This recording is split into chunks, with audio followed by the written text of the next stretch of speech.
Hello friends, welcome to Satish Academy online. Friends, history में हम पढ़ रहे हैं प्राचीन भारत का इतिहास। और इस प्राचीन भारत के इतिहास में हमारी आज की क्लास का टॉपिक है मौर्य काल।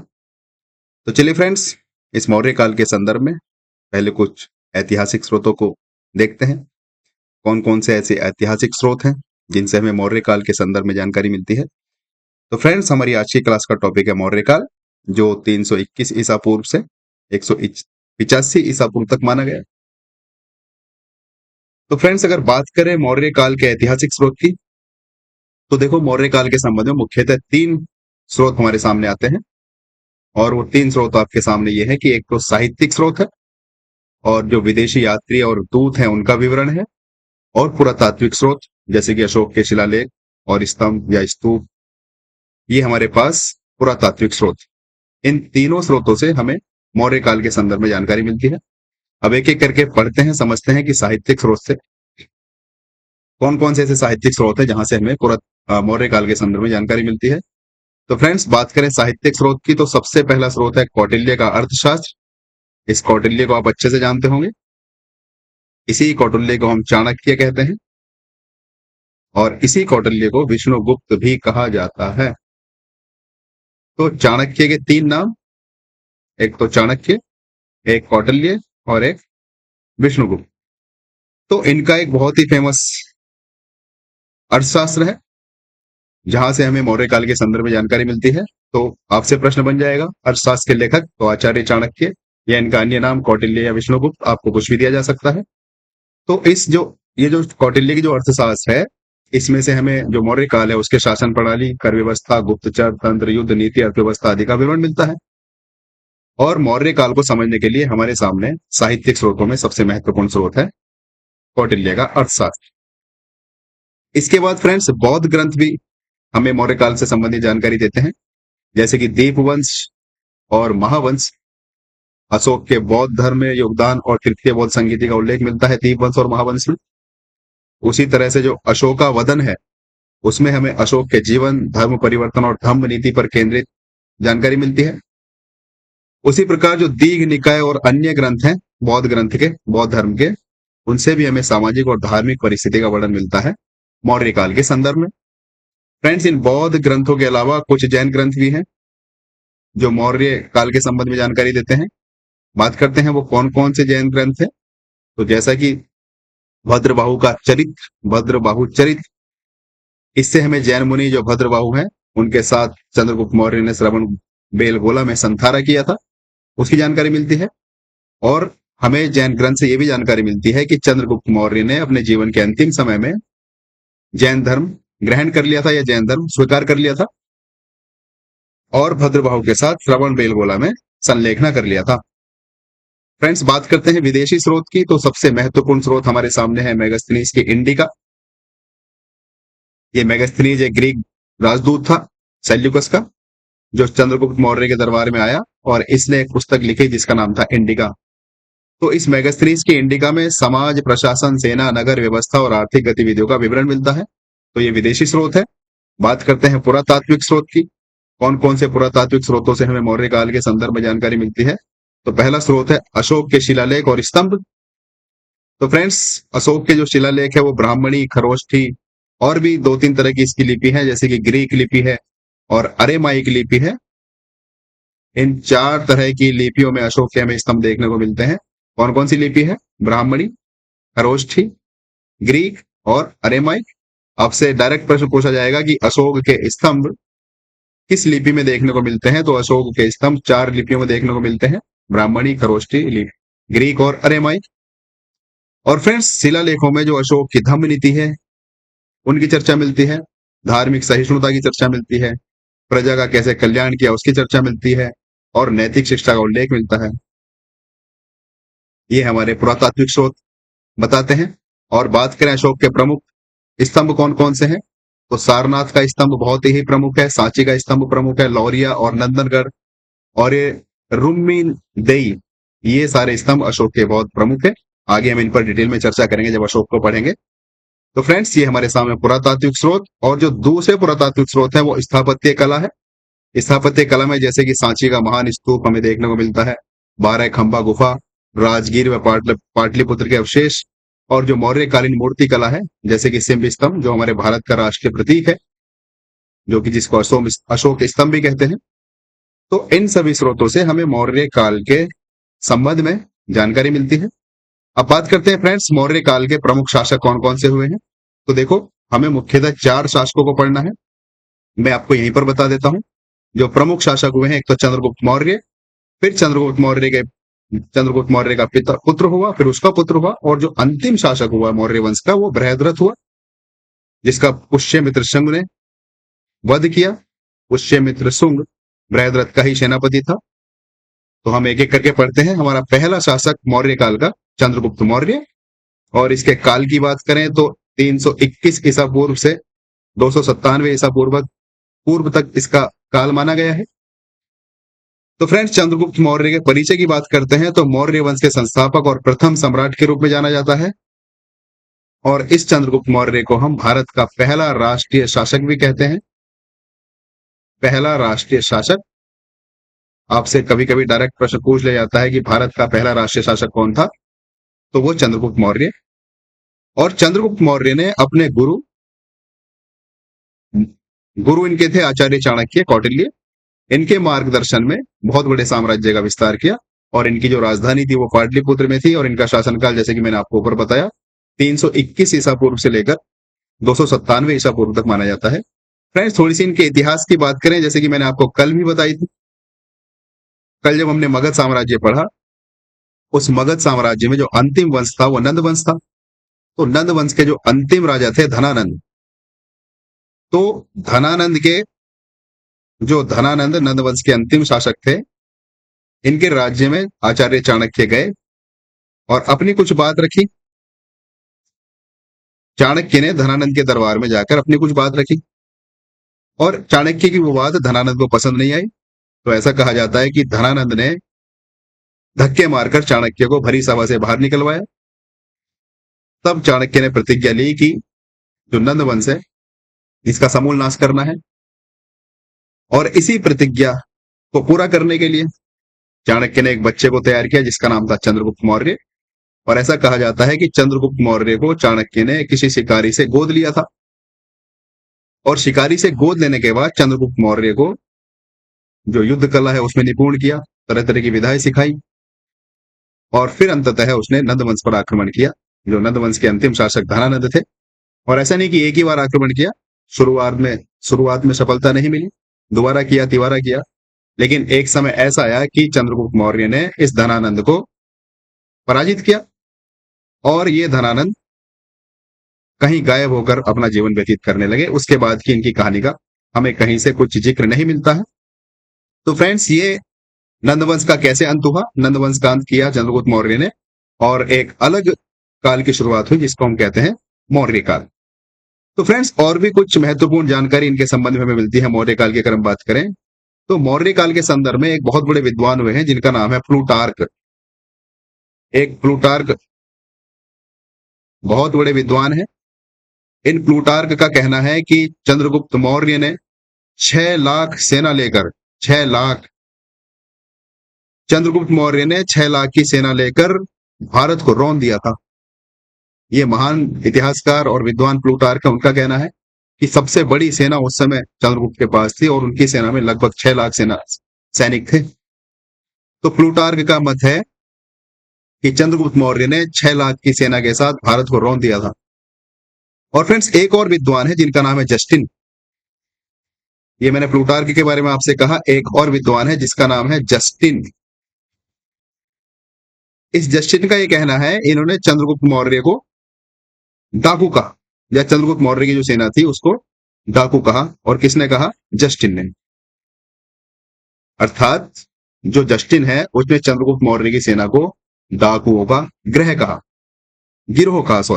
डाकुओं का गिरोह। तो मैंने आपको यहाँ पर 2 विद्वानों की बातें बताई। आपसे डायरेक्ट और इनडायरेक्ट किसी ना किसी प्रश्न पूछ लिया जाता है। किस विद्वान ने यह कहा कि चंद्रगुप्त मौर्य ने 6 लाख सेना के साथ भारत को रौंद दिया? तो वो कहा प्लूटार्क ने।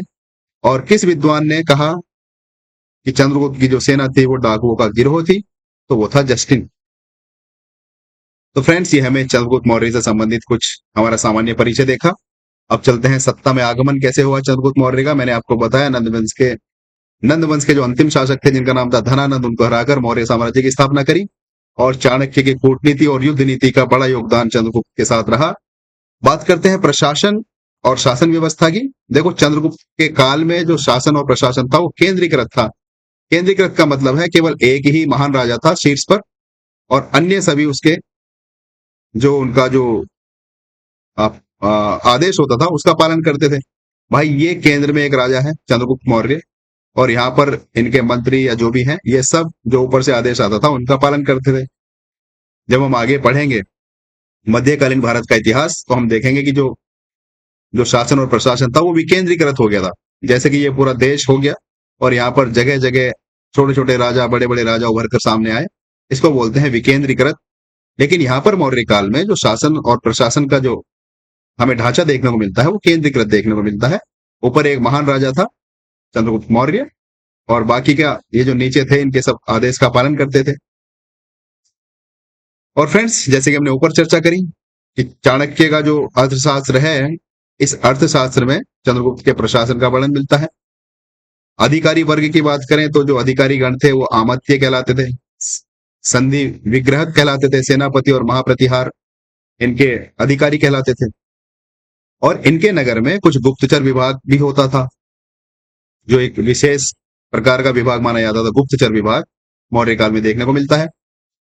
फ्रेंड्स, आगे थोड़ा सा बढ़ते हैं इतिहास की ओर। जो सेल्यूकस निकेटर, चंद्रगुप्त मौर्य ने सेल्यूकस निकेटर को एक युद्ध में परास्त किया, और फिर परास्त करने के बाद सेल्यूकस निकेटर और चंद्रगुप्त मौर्य के मध्य एक संधि हुई। अगर आपको नहीं पता सेल्यूकस निकेटर कौन था तो मैं आपकी जानकारी के लिए बता दूं। जो यूनान एक यूनान का राजा था जिसका नाम था सिकंदर, उसका सेनापति सेल्यूकस निकेटर था। तो सेल्यूकस निकेटर और चंद्रगुप्त के बीच एक युद्ध हुआ जिसमें चंद्रगुप्त मौर्य ने सेल्यूकस निकेटर को परास्त किया या पराजित किया, और फिर दोनों के बीच एक संधि हुई। और संधि में क्या क्या शर्तें रखी गई ये हम नीचे पढ़ेंगे। तो देखो, सिकंदर, पहले सेल्यूकस निकेटर के बारे में पढ़ते हैं। सिकंदर की मृत्यु के पश्चात, सिकंदर की मृत्यु कब हुई? 323 ईसा पूर्व। तो उसके पश्चात उत्तर पश्चिम भारत पर सेल्यूकस निकेटर का अधिकार हो गया। उसके बाद चंद्रगुप्त मौर्य ने उसे हराकर सिंधु नदी के पार के क्षेत्र, कौन कौन से क्षेत्र हैं जो सिंधु नदी के पार के क्षेत्र थे, जैसे कि कंधार, हेरात और बल्ख, इन सब पर अपना कब्जा कर लिया चंद्रगुप्त मौर्य ने सेल्यूकस निकेटर को हराकर। ये सिंधु नदी के पार के क्षेत्र हैं, कंधार, हेरात और बल्ख। अब जब कब्जा कर लिया तो सेल्यूकस निकेटर ने सोचा कि अब तो मेरा पूरा राज्य चला जाएगा, चंद्रगुप्त मौर्य संपूर्ण राज्य मेरा ले लेगा, तो मैं संधि कर लेता हूं। तो फिर सेल्यूकस निकेटर ने चंद्रगुप्त मौर्य के साथ एक संधि की। संधि का मतलब होता है समझौता किया। और उस समझौतों के तहत क्या क्या उनके बीच में शर्तें हुई। देखो, सेल्यूकस निकेटर ने सबसे पहले तो अपनी पुत्री जो हेलेना थी, हेलेना, उसका विवाह चंद्रगुप्त मौर्य के साथ किया, और विवाह में उसने कुछ दहेज भी दिया। तो दहेज कह लो या उपहार कह लो, उपहार के तौर पर या दहेज के तौर पर सेल्यूकस निकेटर ने चंद्रगुप्त मौर्य को 500 युद्ध हाथियों का उपहार दिया,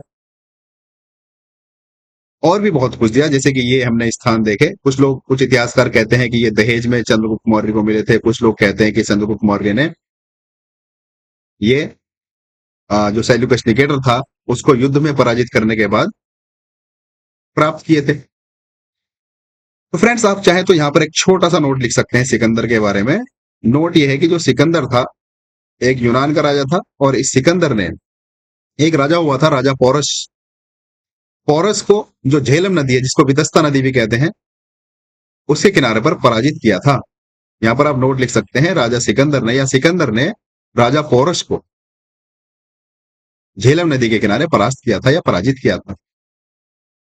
तो फ्रेंड्स, इसी काल में जब संधि हो गई सेल्यूकस निकेटर और चंद्रगुप्त मौर्य के साथ में, और जो सेल्यूकस निकेटर थे उसकी पुत्री का विवाह चंद्रगुप्त मौर्य से हो गया जिसकी पुत्री का नाम था हेलेना। उसके बाद मेगास्थनीज जो कि ग्रीक राजदूत था वो भारत आया, पाटलिपुत्र आया, और उसने इंडिका नाम की एक पुस्तक लिखी। और इस इंडिका में उसने बहुत सारी बातें, उस समय की जो सामाजिक व्यवस्था थी, राजनीतिक व्यवस्था थी, धार्मिक व्यवस्था थी, उसका वर्णन किया मेगास्थनीज ने, और ये वर्णन किया अपनी पुस्तक इंडिका में। फ्रेंड्स, थोड़ा सा इंडिका के बारे में समझ लेते हैं। देखो, जो हमारे पास मूल पुस्तक थी इंडिका, उसका अब हमारे पास कोई साक्ष्य नहीं है, अर्थात वो हमारे पास ओरिजिनल रूप में नहीं है इंडिका। लेकिन जो अभी हम इंडिका के बारे में पढ़ते हैं उसका जो संकलन किया, देखो इंडिका किसने लिखी? मेगास्थनीज ने लिखी। और इस मेगास्थनीज ने जो मौर्य काल की उस समय व्यवस्थाएं थी उनका वर्णन किया इंडिका नामक पुस्तक में। तो हमारे पास ये जो इंडिका नामक पुस्तक है ये ओरिजिनल रूप में नहीं है, इसका संकलन करा है। और किसने करा है संकलन? वो संकलन करा है स्वान बेक ने। एक विद्वान हुए हैं जिनका नाम है स्वान बेक। तो स्वान बेक ने इस इंडिका का संकलन करा और फिर अंग्रेजी में इस इंडिका का अनुवाद किया गया। और वो अनुवाद किया मैक्रिंडल ने। मैक्रिंडल एक अलग विद्वान हुए हैं। इन मैक्रिंडल ने इंडिका जो पुस्तक है उसका अंग्रेजी में अनुवाद किया। यहाँ पे आप लिख सकते हैं अंग्रेजी में अनुवाद। तो फ्रेंड्स ये अतिरिक्त जानकारी मैंने आपको इंडिका के बारे में दी। कभी कभी आपसे डायरेक्ट और इनडायरेक्टली प्रश्न पूछा जाता है, किस विद्वान ने इंडिका का संकलन किया? तो आपका उत्तर हो जाएगा स्वान बेक ने। और किस विद्वान ने इंडिका का अंग्रेजी में अनुवाद किया? तो आपका उत्तर हो जाएगा मैक्रिंडल। चलिए फ्रेंड्स आगे बढ़ते हैं और जानते हैं जो मौर्य काल है उसका धार्मिक जीवन क्या है। और फ्रेंड्स एक बात और इंडिका के बारे में आप लिख लीजिए, जो मेगास्थनीज है उसने अपनी इंडिका में लिखा कि तत्कालीन समय में, अर्थात हम बात कर रहे हैं मौर्य काल की, तो इस चंद्रगुप्त मौर्य के काल में जो मेगास्थनीज आया भारत में उसने इंडिका पुस्तक लिखी। और इस पुस्तक में उसने लिखा कि उस समय भारत में दास व्यवस्था नहीं थी। उस समय भारत में दास व्यवस्था नहीं थी। कभी कभी आपसे प्रश्न बन जाता है इस बात के ऊपर भी कि क्या इंडिका में ये बात लिखी गई? बिल्कुल, मैगस्टीनीज ने उसमें लिखा अपनी पुस्तक में कि उस समय भारत में दास व्यवस्था नहीं थी। और इसने बहुत ज्यादा उस समय जो वर्णन किया था भारत का, बहुत मतलब ये कह लो कि अच्छा किया, बड़ा चाकड़ किया, जो भी कह लो। उसने कहा कि भारत हर तरह से फल फूल रहा था। और इसने ये कहा कि भारत एक ऐसा देश है जहां पर शहद बनाया जाता है। इसने कहीं पर गुड़ बनता हुआ देख लिया होगा, तो मैगस्टीनीज को लगा कि ये शायद शहद बनाया जा रहा है। तो इसने इंडिका में ये भी जिक्र किया है कि भारत में मधुमक्खियों के बिना ही शहद बना लिया जाता है। तो बहुत ही अच्छी अच्छी बातें इसने मौर्य काल के संबंध में लिखी। और उस समय की जो सामाजिक अर्थव्यवस्था थी, सामाजिक अर्थव्यवस्था, सांस्कृतिक जैसी भी उस समय व्यवस्था थी, उसका वर्णन इसने अपनी इंडिका नामक पुस्तक में किया। इसके बारे में मैंने आपके थोड़े से फैक्ट बढ़ाए। फैक्ट ये है कि इसका संकलन किया इंडिका का स्वानबेक ने और अनुवाद किया मैकिंडल ने। और इसने इंडिका में एक जो महत्वपूर्ण बात लिखी वो ये लिखी कि उस समय भारत में दास व्यवस्था नहीं थी। चलिए फ्रेंड्स आगे बढ़ते हैं। प्रश्न नंबर का नाम आ रहा है हमारी जो अगली धार्मिक स्थिति, उसके बारे में देखते हैं। देखो चंद्रगुप्त मौर्य के बारे में हम पढ़ रहे हैं। तो जैसे कि हमने ऊपर जाना, चंद्रगुप्त मौर्य ने अपने जीवन के अंत में जैन धर्म स्वीकार कर लिया। और फिर एक जैन मुनि हुए जिनका नाम था भद्रबाहु।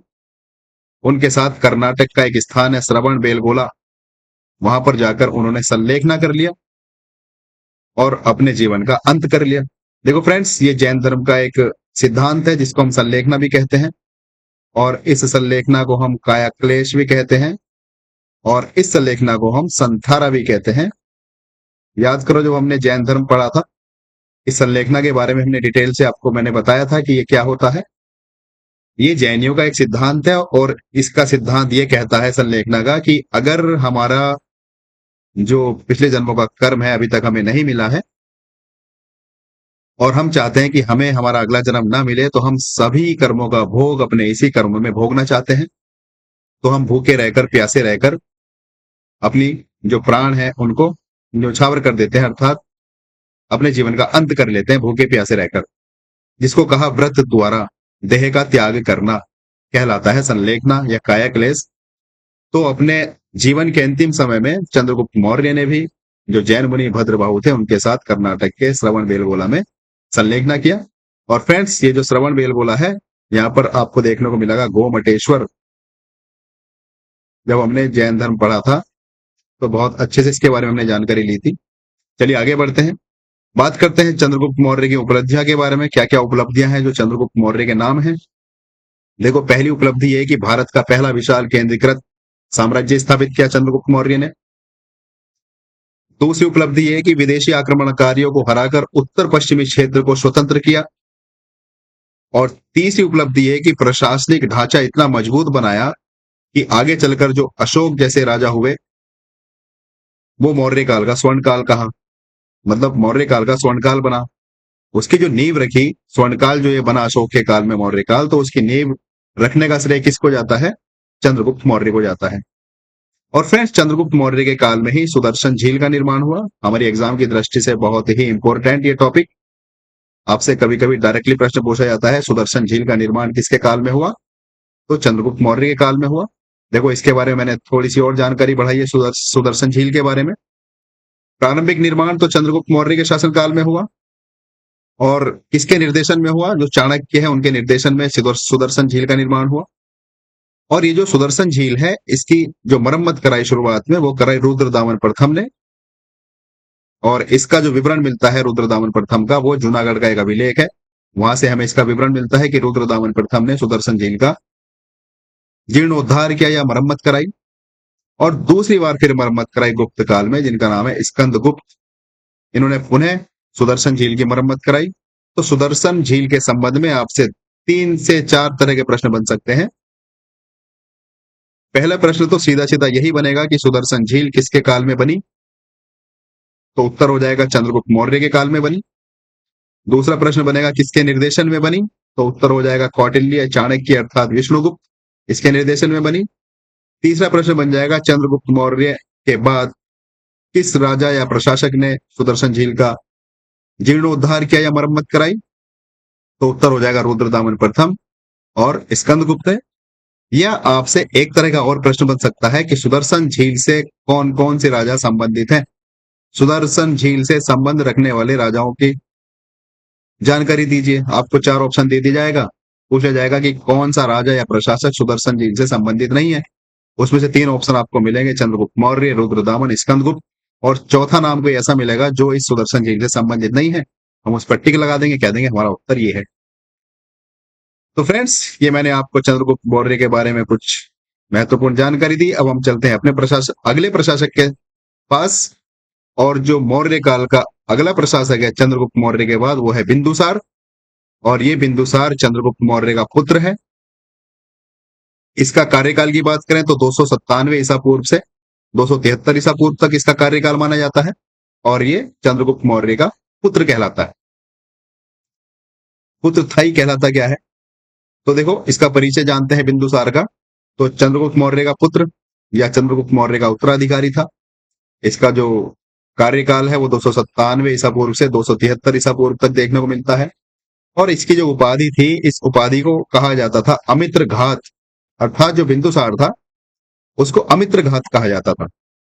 यहां से ये डायरेक्ट प्रश्न बन जाता है कि बिंदुसार की उपाधि क्या है या बिंदुसार की उपाधि क्या थी? तो बिंदुसार की उपाधि थी अमित्र घात, अर्थात शत्रुओं का संहार करने वाला।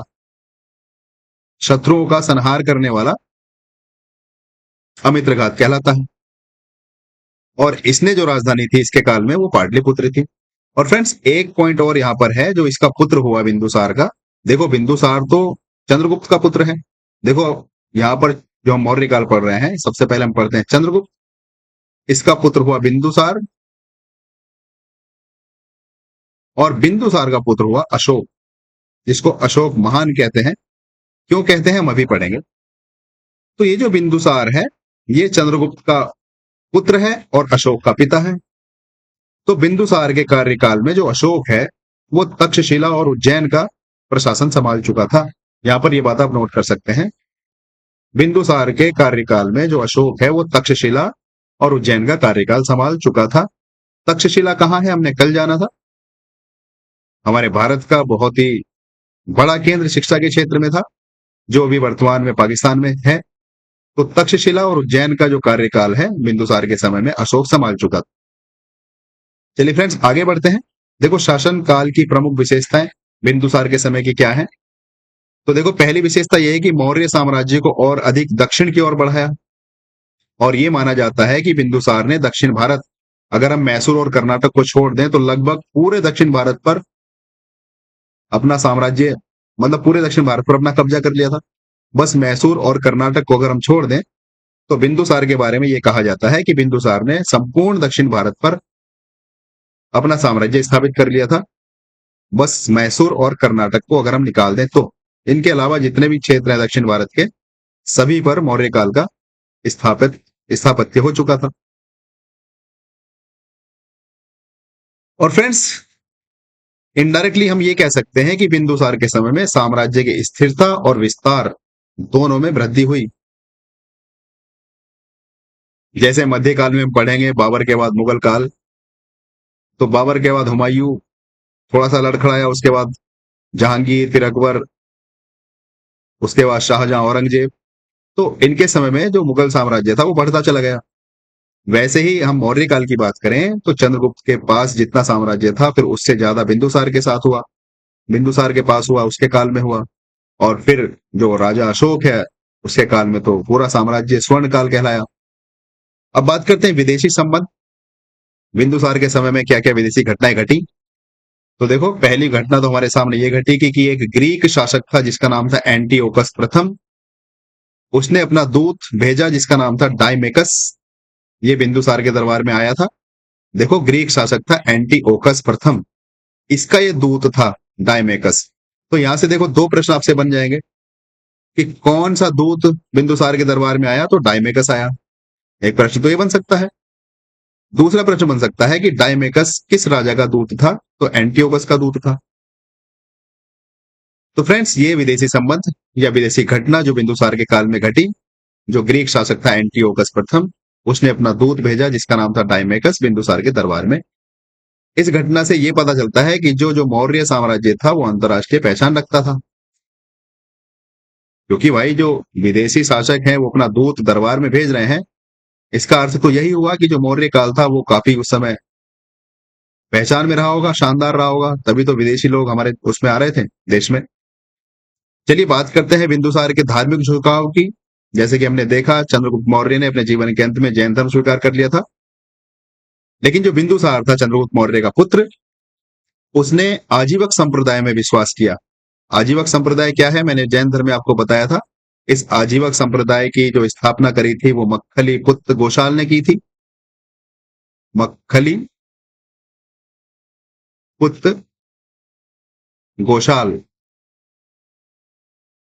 इनकी बहुत इंटरेस्टिंग कहानी है। जो भगवान महावीर हुए हैं जैन युग के 24वें तीर्थंकर, उनके साथ इन्होंने 6 वर्ष तक तपस्या की और उसके बाद फिर इन्होंने आजीवक संप्रदाय का निर्माण कर दिया या आजीवक संप्रदाय की स्थापना कर दी। और ये आजीवक संप्रदाय क्या कहता है? आजीवक संप्रदाय नियतिवाद में विश्वास करता है। नियतिवाद कह दो या भाग्यवाद कह दो, इसका मानना है कि सब कुछ पहले से ही फिक्स है। हमारे जीवन में जो भी हो रहा है या जो आगे होगा वो होना ही है। तो ये आजीवक संप्रदाय की मान्यता है और आजीवक संप्रदाय के जो प्रवर्तक हैं वो मक्खली पुत्र गोशाल हैं। तो जो बिंदुसार हैं उन्होंने इस आजीवक संप्रदाय में विश्वास किया। बिंदुसार ने ना तो बौद्ध धर्म को माना ना जैन धर्म को माना, अर्थात समर्थन नहीं किया। तो आपसे प्रश्न बन जाएगा, बिंदुसार ने किस संप्रदाय को माना या किस संप्रदाय में विश्वास किया? तो वह है आजीवक संप्रदाय। और ये आजीवक संप्रदाय हमारे लिए बहुत ही महत्वपूर्ण है, क्योंकि ये जैन धर्म में भी हमसे पूछा जाएगा। आजीवक संप्रदाय की स्थापना किसने करी? तो मक्खली पुत्र गोशाल ने की। और ये मक्खली पुत्र गोशाल जो है ये भी बहुत हमारी परीक्षा की दृष्टि से मुख्य मुख्य है। क्यों है? क्योंकि ये जैन योग के जो भगवान है, अर्थात भगवान महावीर 24वें तीर्थंकर, उनके साथ इन्होंने 6 वर्ष तक तपस्या की। तो ये धार्मिक झुकाव था बिंदुसार का। अब बात करते हैं बिंदुसार के उत्तराधिकारी की। तो जैसे कि हम जानते हैं बिंदुसार का पुत्र हुआ अशोक। तो बिंदुसार के बाद उनके पुत्र अशोक ने सत्ता संभाली और मौर्य साम्राज्य को स्वर्ण युग में पहुंचा दिया। मौर्य साम्राज्य का स्वर्ण युग किसके काल में बना? तो वो बना अशोक महान के काल में। आपसे डायरेक्ट और इनडायरेक्ट तरीके से प्रश्न पूछा जाएगा परीक्षा में, मौर्य काल का स्वर्ण युग किसके काल में? अशोक के काल में। या अशोक ने किस उपलब्धि पर, या अशोक ने कौन सी उपलब्धि हासिल की? तो अशोक ने यह उपलब्धि हासिल की कि जो मौर्य काल था उसको स्वर्ण काल में परिवर्तित कर दिया। और ये बिंदुसार का पुत्र था अशोक। जैसे कि मैंने आपको ऊपर बताया, चंद्रगुप्त का पुत्र बिंदुसार और बिंदुसार का पुत्र अशोक। फ्रेंड्स, बात करते हैं बिंदुसार का जो कार्यकाल था उसका क्या महत्व था। देखो, महत्व ये था कि चंद्रगुप्त मौर्य द्वारा जो राज्य बिंदुसार को दिया गया था या जो राज्य बिंदुसार को सौंपा गया था उसको बिंदुसार ने और मजबूत किया। और बिंदुसार ने जो प्रशासनिक व्यवस्था थी उसको बनाए रखा। और साम्राज्य के विस्तार पर ध्यान केंद्रित किया। तो फ्रेंड्स, ये बिंदुसार मौर्य काल के दूसरे शासक हुए। अब चलते हैं मौर्य काल के तीसरे शासक की ओर, जिनका नाम है अशोक महान। और ये महान कैसे हुए हम अभी जानेंगे। इनका सबसे पहले सामान्य परिचय। देखो, इनका परिचय यह है कि ये मौर्य साम्राज्य के सबसे महान शासक हुए और ये चंद्रगुप्त मौर्य के पौत्र अर्थात पोते और बिंदुसार के पुत्र हैं। कौन नहीं जानता इस बात को, जो मैंने बार बार कह दिया कि जो अशोक है वो बिंदुसार के पुत्र हैं, तो चंद्रगुप्त के पोते होंगे। इनका जो शासनकाल है वो 273 ईसा पूर्व से 232 ईसा पूर्व तक रहा। और देखो, इनकी बहुत सारी उपलब्धियां कह लो या उपाधि कह लो। इनको देवानाम प्रियदर्शी कहते हैं और भी बहुत सारे नाम हैं इनके, आगे हम पढ़ेंगे पूरा डिटेल में। और देखो फ्रेंड्स, यहां से देखो, इनकी थोड़ी सी कहानी पढ़ो। कहानी यह है कि प्रारंभिक शासनकाल में कठोर और युद्ध प्रिय थे। जो अशोक थे, उनका जो शुरुआती जीवन था उसमें वो बहुत ज्यादा कठोर थे और युद्ध में बढ़ चढ़कर हिस्सा लेते थे। लेकिन बाद में ऐसा क्या हुआ कि उन्होंने युद्ध नीति छोड़कर धम्म नीति अपनाई अर्थात धर्म की नीति अपनाई। तो वो घटना है कलिंग के युद्ध की। हम जानते हैं कि 261 ईसा पूर्व एक बहुत ही भयानक युद्ध हुआ। अशोक अशोक ने एक युद्ध लड़ा जिसका नाम है कलिंग का युद्ध। और ये कलिंग कहाँ है? वर्तमान उड़ीसा में। तो फ्रेंड्स, इस युद्ध में ऐसा कहा जाता है, ये जो 261 ईसा पूर्व कलिंग का युद्ध हुआ, इसमें ऐसा कहा जाता है कि लगभग लगभग 1 लाख लोग इस युद्ध में मारे गए और लगभग लगभग 1.5 लाख लोग बंदी बनाए गए या घायल हुए। तो आप सोचिए, 2.5-3 लाख लोगों का जीवन अस्त व्यस्त हुआ कलिंग के युद्ध में। तो इस युद्ध के बाद हालांकि कलिंग का युद्ध अशोक ने जीत लिया था, लेकिन अशोक को आत्मग्लानि हुई। उसकी आत्मा उसे कचोटने लगी। कभी कभी कहते ना कि जब किसी से कुछ पाप हो जाता है तो उसका प्रायश्चित होता है। तो अशोक को यह पाप लगा कि उसने युद्ध तो जीत लिया, लेकिन कितने लोगों की जानों पर जीता। भाई, 1 लाख लोग तो मर ही गए और जो 1.5 लाख लोग थे वो बंदी बनाए गए, कुछ घायल हुए, कुछ अधमरे हुए। तो इतने लाखों लोगों की जानों पर युद्ध जीतना अशोक को अच्छा नहीं लगा। उसको बहुत ज्यादा आत्मग्लानि हुई और इस आत्मग्लानि में वो बहुत ही ज्यादा चिंतित रहने लगा और फिर अंततः उसने बौद्ध धर्म को स्वीकार कर लिया। और फ्रेंड्स, इसके बारे में एक बहुत ही इंटरेस्टिंग कहानी है, मैंने आपको जैन धर्म में बताई थी। वो कहानी यह है कि किसके कहने पर अशोक ने बौद्ध धर्म ग्रहण किया। तो देखो, यहाँ पर हमें 3 नाम मिलते हैं। पहला नाम मिलता है उपगुप्त का, जो कि एक बौद्ध भिक्षु था। दूसरा नाम मिलता है निग्रोध। ये निग्रोध भी एक बौद्ध भिक्षु था और अशोक का सगा भतीजा था। और तीसरा नाम मिलता है जो आजीवक संप्रदाय है उसके जो संस्थापक हैं, उनका नाम हमने भी पढ़ा, मक्खली पुत्र गोशाल। इन तीनों ने अशोक को सलाह दी कि आप ज्यादा चिंता मत करिए, बौद्ध धर्म की शिक्षा लीजिए और बौद्ध धर्म के जो पद चिन्ह उन पर चलिए, आपका प्रायश्चित हो जाएगा। तो कभी कभी आपसे परीक्षा में पूछ लिया जाता है कि किसके कहने पर अशोक ने बौद्ध धर्म स्वीकार किया। तो इन तीनों में से अगर आपको कोई एक नाम मिल जाए तो आप कह देना इसके कहने पर, या अगर तीनों ही नाम मिल जाए, उपगुप्त, निग्रोध और मक्खली पुत्र गोशाल। ये मुक्खली नहीं मक्खली पुत्र है, मक्खली पुत्र गोशाल। देखो, ये उपगुप्त और निग्रोध दोनों बौद्ध भिक्षु थे और ये मक्खली पुत्र गोशाल, इसको अच्छे से जानते हैं, जो आजीवक संप्रदाय है उसकी स्थापना करी इन्होंने। तो फ्रेंड्स, इसकी भी कहानी मैंने आपको बताई थी बौद्ध धर्म में, आपको याद होगा। ये अशोक का भतीजा है निग्रोध। इसके पिताजी थे सुशील। तो निग्रोध के जो पिताजी सुशील थे उनकी किसी ने हत्या कर दी थी।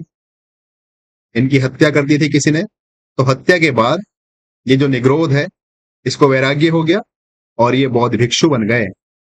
और जब कलिंग युद्ध के बाद अशोक परेशान रहने लगे तो निग्रोध ने भी अशोक को कहा कि आप बौद्ध धर्म अपनाइए, आपकी सारी चिंताएं दूर होंगी।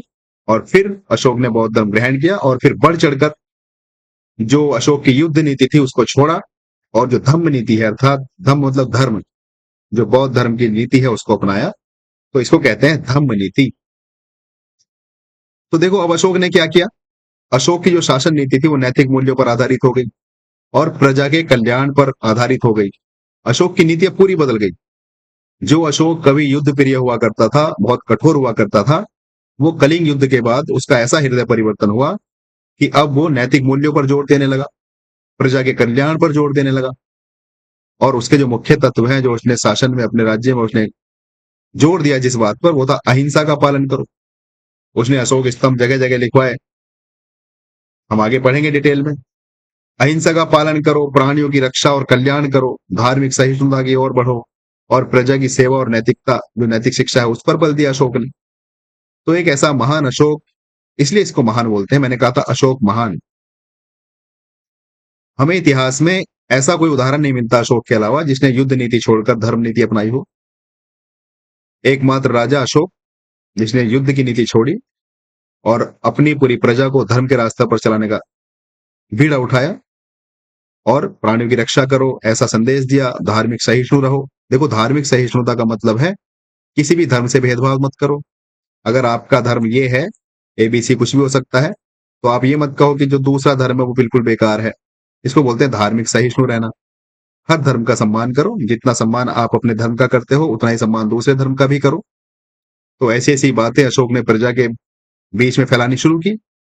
उस समय का जो देखो, आज की जो हमारी जैसे व्हाट्सएप है, फेसबुक है, और भी बहुत सारे जो सोशल मीडिया चैनल्स होते हैं, यूट्यूब है, तो उस समय तो प्रचार प्रसार का कोई माध्यम नहीं था। बस शिलालेख हुआ करते थे, पत्थर काटा और उस पत्थर पर कुछ अपना संदेश लिख दिया, उसको प्रजा पढ़ती थी।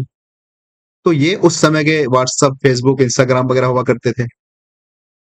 आज के जैसे न्यूज मीडिया चैनल्स हम देखते हैं, प्रिंट मीडिया है और न्यूज चैनल्स हैं, तो उस समय ऐसी कोई टेक्नोलॉजी नहीं थी। उस समय टेक्नोलॉजी के रूप में स्तंभों का यूज किया जाता था, पत्थरों पर लिखवा दिया जाता था, और ये जनता तक धीरे धीरे पहुंच जाते थे और परमानेंट थे।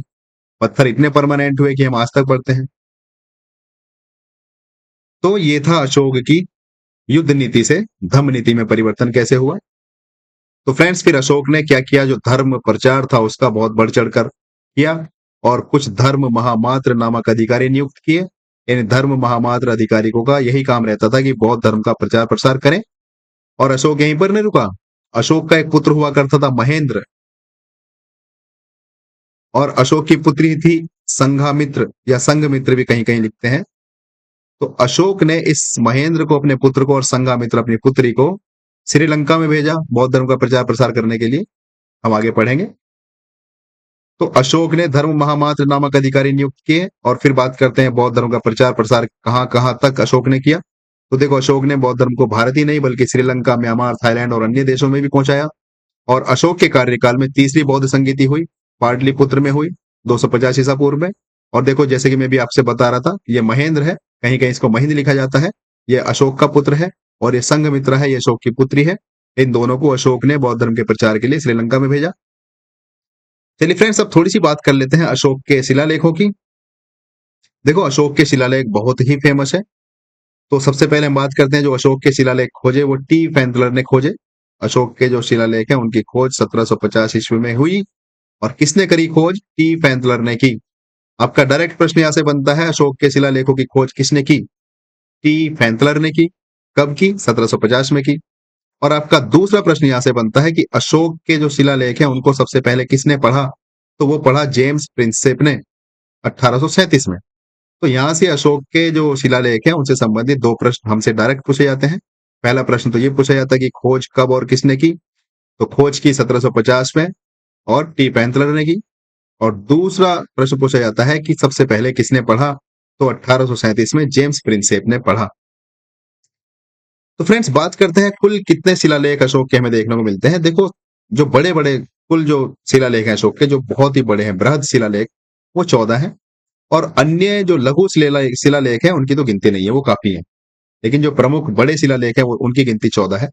और फ्रेंड्स, बात करें जो अशोक के शिलालेख है वो किस लिपि में है, तो देखो मुख्यतः 4 लिपि में हमें देखने को मिलते हैं अशोक के शिलालेख। कौन कौन सी लिपि है? ब्राह्मणी लिपि है, खरोष्ठी लिपि है, ग्रीक और अरेमाइक। यहां से भी आपसे डायरेक्ट प्रश्न पूछा जाता है, अशोक के शिलालेख किस लिपि में थे या किस लिपि में हैं? तो ब्राह्मणी में भी है, खरोष्ठी में भी, ग्रीक में भी, अरेमाइक में भी। आपको चारों याद करना होगा। कभी कभी एग्जामिनर ऑप्शन में इनमें से एक देगा, या कभी कभी चारों देकर कह देगा इनमें से कौन सी लिपि थी जो अशोक के शिलालेख उसमें नहीं थे। और फ्रेंड्स बात करते हैं जो सारनाथ का अशोक स्तंभ है, बहुत ही मुख्य हमारी एग्जाम की दृष्टि से, जो भारत का राष्ट्रीय प्रतीक है वो यहीं से लिया गया है। अशोक का सारनाथ में बहुत फेमस अशोक स्तंभ है जिसको कहते हैं सिंह स्तंभ, ये सारनाथ में है और जो हमारे भारत का राष्ट्रीय प्रतीक है वो यहीं से लिया गया है। चलो फ्रेंड्स बात करते हैं मुख्य अशोक स्तंभ कौन कौन से हैं। तो मैंने उनकी कुछ लिस्ट आपके सामने रखी है मुख्य अशोक स्तंभों की। देखो पहला अशोक स्तंभ जो मुख्य है, जैसे कि मैंने भी आपको बताया, सारनाथ का अशोक स्तंभ है। ये कहां पर है? ये सारनाथ उत्तर प्रदेश में है। इसकी विशेषता क्या है? देखो इस पर बना सिंह शीर्ष, इस पर एक शीर्ष मतलब सिंह अर्थात शेर बना है और इस पर 4 शेर बने हैं। कभी कभी आपसे ये भी प्रश्न पूछा जाता है जो भारत का राष्ट्रीय प्रतीक है, अर्थात ये जो सारनाथ का स्तंभ है सिंह स्तंभ, ये भारत का राष्ट्रीय प्रतीक है। आपसे डायरेक्ट प्रश्न पूछा जाएगा भारत का राष्ट्रीय प्रतीक कहां से लिया गया है, तो सारनाथ से लिया गया है। और बात करते हैं एक और महत्वपूर्ण सूचना की, वो ये है कि जो धर्म चक्र लिया गया है अर्थात धर्म का पहिया, वह भी यहीं से लिया गया है सारनाथ के अशोक स्तंभ से। तो फ्रेंड्स ये जो सारनाथ का स्तंभ है अशोक का, ये हमारी बहुत ही एग्जाम की दृष्टि से इंपॉर्टेंट है, आप इसको ध्यान में रखना। दूसरा मुख्य हमारे पास जो स्तंभ है वो है लोरिया नंदनगढ़ का स्तंभ। ये कहां पर है? देखो ये बिहार में है। दूसरा जो हमारे पास स्तंभ है वो बिहार का है। और इसमें खास बात क्या है? इसमें खास बात यह है कि इसमें शांति, अहिंसा और नैतिक आचरण के संदेश अंकित किए गए थे। चलते हैं तीसरे मुख्य स्तंभ की ओर। देखो तीसरा स्तंभ हमारे सामने यह है लोरिया अरराज स्तंभ। ये भी बिहार में है और यह भी बौद्ध धर्म के उपदेशों को दर्शाता है। जो तीसरा मुख्य स्तंभ अशोक का है वो काशी स्तंभ है, जो जिसको काशी को वाराणसी भी बोलते हैं। ये स्तंभ भी बौद्ध धर्म के नैतिक सिद्धांतों का प्रचार करता है। और पांचवा जो स्तंभ है हमारे सामने वो है रुम्मी देई स्तंभ। ये स्थान है इसका नेपाल में, नेपाल के लुम्बिनी क्षेत्र में है। हम जानते हैं बुद्ध का जन्म हुआ था लुम्बिनी में, जो कि नेपाल में है। तो ये जो पांचवा स्तंभ है हमारे सामने रुम्मी देई स्तंभ, ये नेपाल के लुम्बिनी क्षेत्र में है और यह स्थान बुद्ध के जन्म स्थल के रूप में दर्शाया गया है। हमको पता है कि जो बुद्ध का जन्म हुआ था वो लुम्बिनी में हुआ था, नेपाल में। तो फ्रेंड्स बात करते हैं अशोक के जो स्तंभ है इनकी क्या विशेषताएं हैं। देखो पहली विशेषता तो ये है कि ये एकाश्मक है। एकाश्मक का मतलब है एक ही पत्थर पर बनाए गए हैं, एक ही पत्थर को, बड़ा सा पत्थर लिया उसको काटा और उसी एक ही पत्थर पर बनाए गए हैं। और फ्रेंड्स अधिकांश पर एडिक्ट्स लिखे गए हैं, मतलब शिलालेख, शिला मतलब पत्थर, तो उन पर एडिक्ट्स लिखे गए हैं, यानी कि पत्थर काटा और उन पर लेख लिख दिया। जो भी प्रचार प्रसार अशोक को करना होगा, जो भी मैसेज, जो भी संदेश अपनी जनता को देना होगा, ये शिला काटा, शिला मतलब पत्थर, और इस पर लिखवा दिया। और इसका जो अशोक के जो स्तंभ है उसका जो शीर्ष भाग है उस पर प्राय किसी पशु की मूर्ति होती थी। कौन कौन से पशु? जैसे या तो शेर या हाथी या घोड़ा या बैल या फिर कभी कभी चारों की। तो ये इसकी विशेषता है अशोक स्तंभ की। आगे चलते हैं स्थापत्य कला अशोक के काल की। देखो सांची का जो महान स्तूप है स्थापत्य कला में बहुत ही अग्रणी है। उसके बाद बारह खंबा गुफा स्थापत्य कला में बहुत मशहूर है। ऐसे ही फिर लौरिया नंदनगढ़ का स्तंभ जो है वो भी स्थापत्य कला में बहुत महत्वपूर्ण है। फ्रेंड्स बात करते हैं अशोक का महत्व। देखो अशोक का बहुत बड़ा महत्व है। सबसे पहला महत्व तो यह है कि विश्व इतिहास में ऐसा कोई शासक नहीं मिलता है, ऐसा कोई उदाहरण नहीं मिलता है जिसने हिंसा छोड़ी और धर्म को अपनाया और जनता को भी नैतिकता के मार्ग पर चलाने का प्रयास किया। तो इस दृष्टि से देखें तो अशोक का बहुत बड़ा महत्व है। और दूसरा महत्व यह है कि जो मौर्य काल है वो अशोक के समय में स्वर्ण युग बना, स्वर्ण युग बना। तो भारतीय इतिहास का स्वर्ण युग माना जाता है अशोक का जो शासनकाल है। तो ये हमारी जो एग्जाम है उसकी दृष्टि से कुछ मुख्य पॉइंट्स अशोक के संदर्भ में। अब फ्रेंड्स मैंने कुछ और आपके लिए डिटेल में पॉइंट्स दिए हैं, जैसे कि जो मौर्य काल था उससे संबंधित कुछ प्रमुख दूत कौन कौन से हैं, प्रमुख ग्रंथ कौन से हैं और प्रमुख व्यक्तित्व कौन से हैं। ये हमारा जो अशोक का कार्यकाल है, अशोक से संबंधित जो हमारी जानकारी थी वो समाप्त हो चुकी है। अब हमारा जो संपूर्ण मौर्य काल है, चंद्रगुप्त से लेकर जो अंतिम मौर्य काल शासक है जिसका नाम है बृहद्रथ, वहां तक के जो मुख्य मुख्य जो दूत हैं, प्रमुख दूत कौन कौन से आए और प्रमुख ग्रंथ कौन कौन से चर्चा में रहे मौर्य काल में और प्रमुख व्यक्तित्व कौन कौन से रहे, उसकी मैंने आपके लिए एक शॉर्ट नोट्स बना के तैयार किया है ताकि आपको पढ़ने में आसानी रहे। देखो बात करते हैं प्रमुख दूतों की।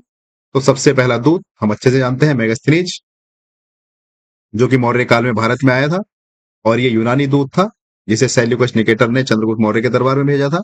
और इस मेगास्थनीज ने एक इंडिका नाम की पुस्तक लिखी थी, और इस इंडिका में इसने उस समय के शासन, प्रशासन, नगर व्यवस्था, समाज और अर्थव्यवस्था का विवरण दिया। उसी प्रकार फ्रेंड्स, जो दूसरा दूत भारत में आया चंद्रगुप्त मौर्य के काल में या मौर्य काल के समय में, वो था डायमेकस। इसके बारे में हमने पढ़ा। ये ग्रीक शासक जो एंटीओकस प्रथम था उसका दूत था, और ये बिंदुसार के काल में आया। जो मेगास्थनीज था वो चंद्रगुप्त मौर्य के काल में आया, और जो डायमेकस का दूत है, मतलब सॉरी, जो डायमेकस है एंटीओकस का दूत, वो बिंदुसार के काल में आया। फिर उसी तरह एक और दूत तीसरा जो मौर्य काल में आया वो है डियोनीसियस। ये डियोनीसियस भी जो टॉलमी द्वितीय है, मिस्र का दूत था, और ये भी बिंदुसार के काल में आया। तो फ्रेंड्स, ये तीन दूत हमें देखने को मिलते हैं मौर्य काल में। बात करते हैं प्रमुख ग्रंथ मौर्य काल में कौन कौन से हैं। तो देखो, अर्थशास्त्र कौटिल्य का, जिसको चाणक्य द्वारा लिखा गया, और इस अर्थशास्त्र में हमें प्रशासन, राजनीति, अर्थव्यवस्था और युद्ध नीति का विवरण मिलता है। उसके बाद इंडिका मेगास्थनीज के द्वारा लिखी गई, और जो मौर्यकालीन समाज और शासन व्यवस्था का वर्णन हमें इसमें देखने को मिलता है। फिर मौर्य काल के संदर्भ में जो जो जानकारी देते हैं वो दीपवंश एवं महावंश है, जो बौद्ध ग्रंथ है, विशेषकर अशोक के धर्म परिवर्तन की हमें इसमें चर्चा मिलती है। और फिर उसी तरह से एक अशोकावदन है, जो अशोक के जीवन और बौद्ध धर्म में योगदान का वर्णन दिखाता है। और फिर भद्रबाहु चरित, जैसे कि हम जानते हैं, जैन ग्रंथ है, और ये चंद्रगुप्त मौर्य के जैन धर्म ग्रहण करने की जानकारी प्रदान करता है। तो फ्रेंड्स, ये कुछ हमारे सामने प्रमुख ग्रंथ थे। अब बात कर लेते हैं प्रमुख व्यक्तित्व कौन कौन से हैं मौर्य काल के। तो अनडाउटली पहला प्रमुख व्यक्ति हमारे सामने चंद्रगुप्त मौर्य है, जिसने मौर्य काल की स्थापना की। नंद वंश का जो अंतिम शासक था धनानंद, उसको पराजित करके। और इसका प्रमुख जो व्यक्तित्व है चंद्रगुप्त मौर्य का, उसके बारे में हमने पढ़ ही लिया है ऊपर।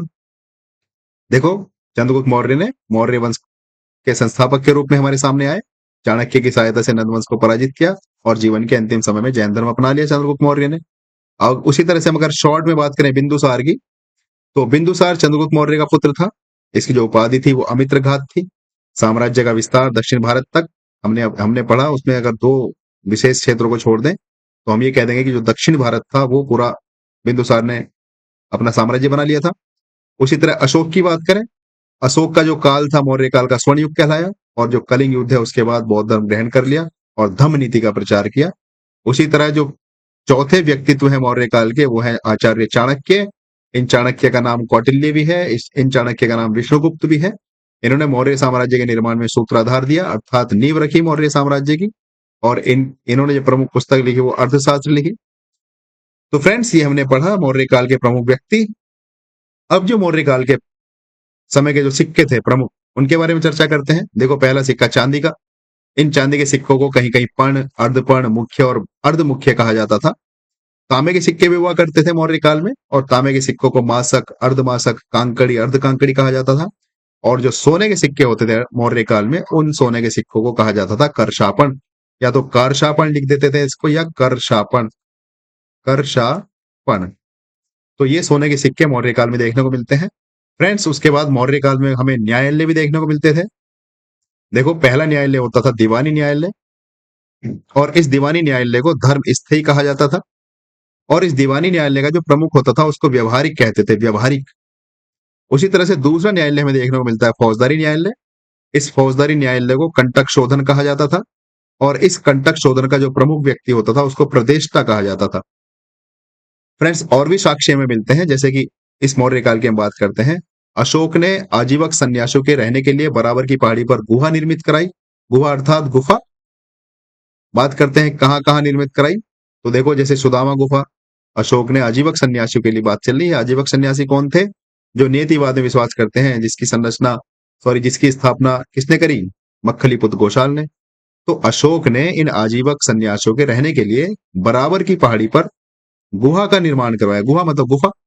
कौन कौन सी गुफाएं थी? जैसे कि सुदामा गुफा का निर्माण करवाया, विश्व झोपड़ी का निर्माण कराया, विश्व झोपड़ी गुफा, और कर्ण चौफार गुफा का निर्माण करवाया।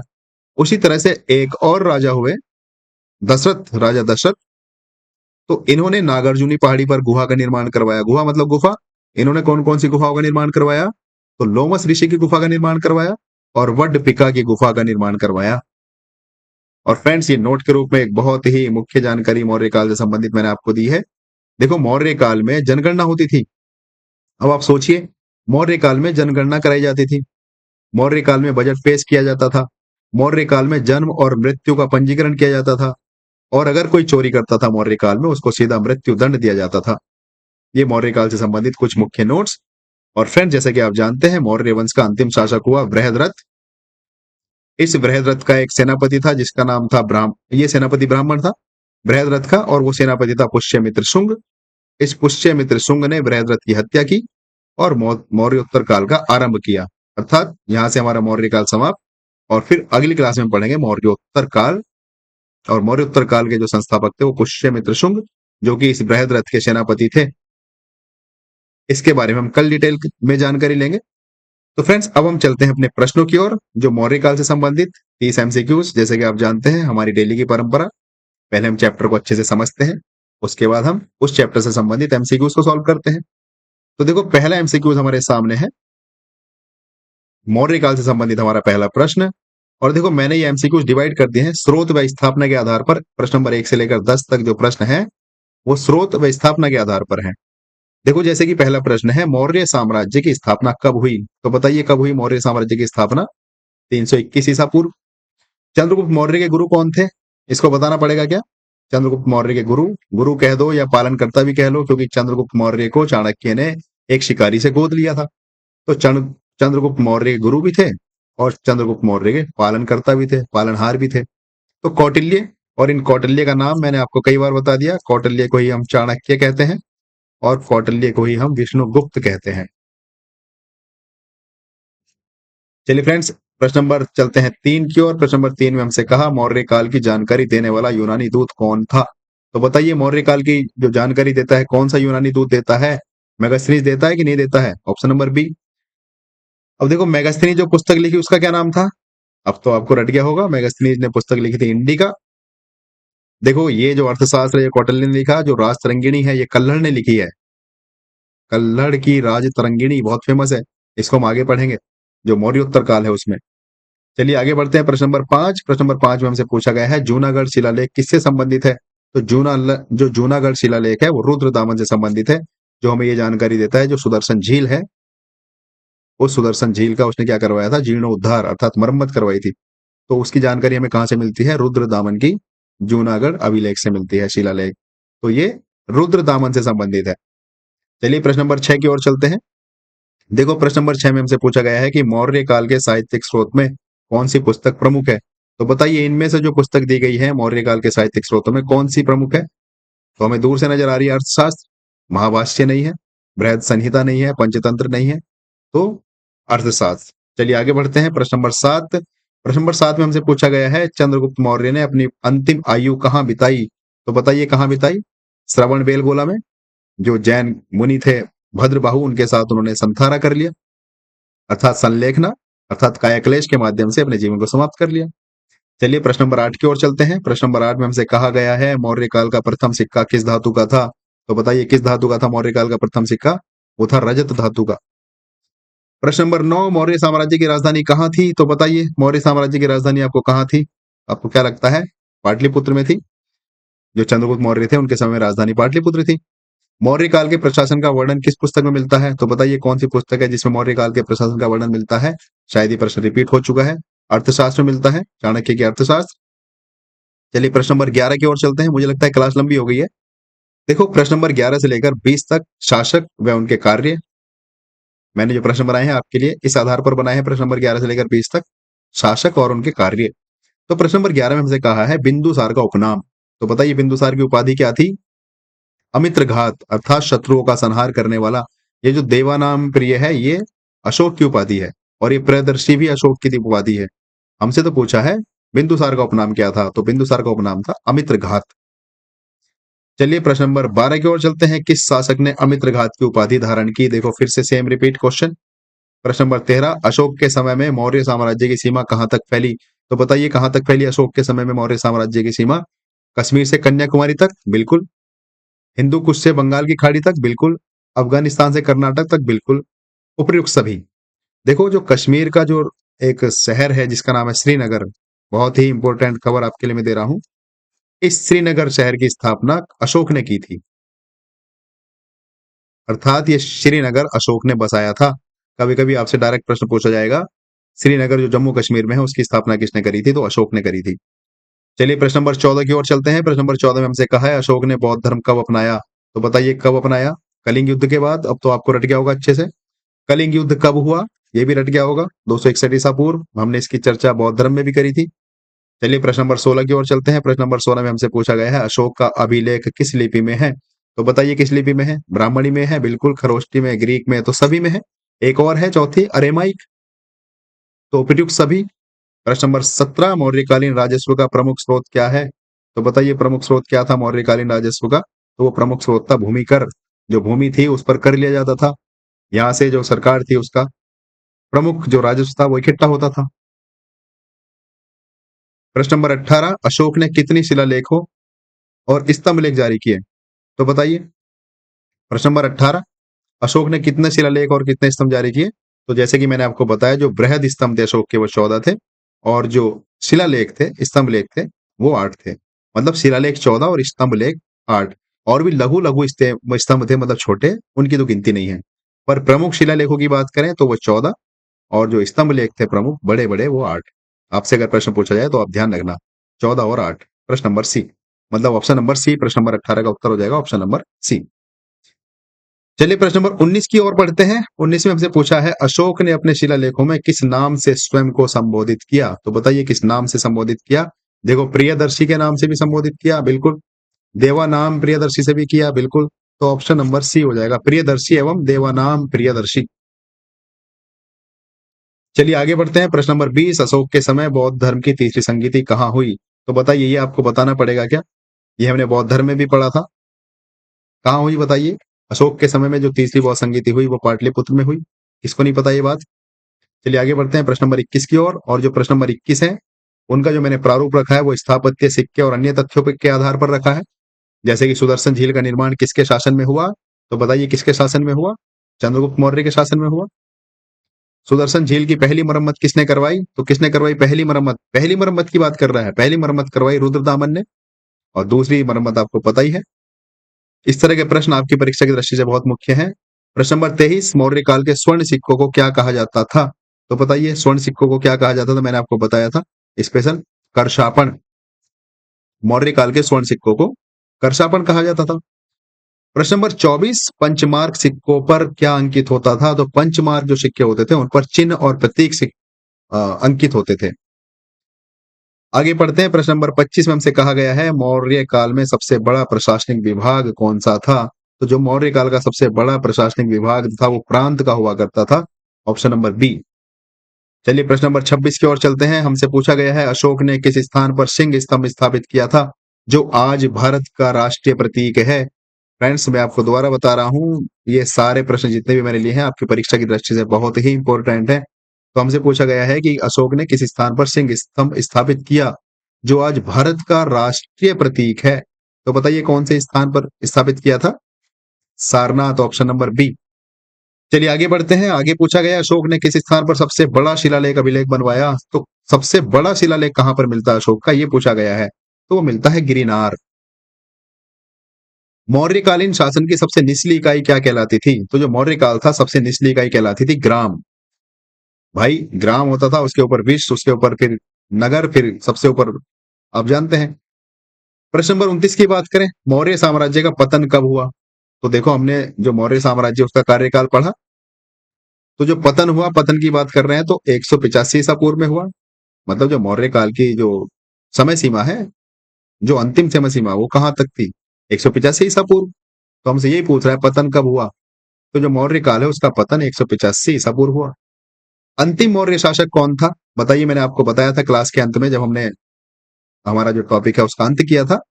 अंतिम मौर्य शासक हुआ बृहद्रथ, और इसकी हत्या इसके सेनापति ने की, जो कि इसका जो सेनापति था वो एक ब्राह्मण सेनापति था, और उसका नाम था पुष्यमित्र शुंग। इस पुष्यमित्र शुंग ने इस अंतिम मौर्य शासक की हत्या की और मौर्योत्तर काल का शुरुआत किया। मौर्योत्तर काल का आरंभ हुआ यहां से। तो फ्रेंड्स, ये मेरी तरफ से आज के 30 प्रश्न। इसी के साथ मैं आपसे विदाई लेता हूं और आज आपका ये मौर्य काल समाप्त हुआ। अब आपको कहीं से कुछ भी पढ़ने की जरूरत नहीं है, बस ज्यादा से ज्यादा प्रैक्टिस कीजिए। फिर मिलता हूं अगली क्लास में। और जाने से पहले आपसे रिक्वेस्ट करता हूं कि प्लीज, अगर अभी तक आपने हमारा चैनल सब्सक्राइब नहीं किया है तो प्लीज सब्सक्राइब करें, और अगर सब्सक्राइब कर लिया है तो अब आपकी ड्यूटी है इसको शेयर करें, तो क्योंकि जो अन्य लोग हैं वो भी हमारे इस चैनल का फायदा उठा सके। इसी अपील के साथ मैं आपसे विदाई लेता हूं। तब तक के लिए बाय बाय, टेक केयर।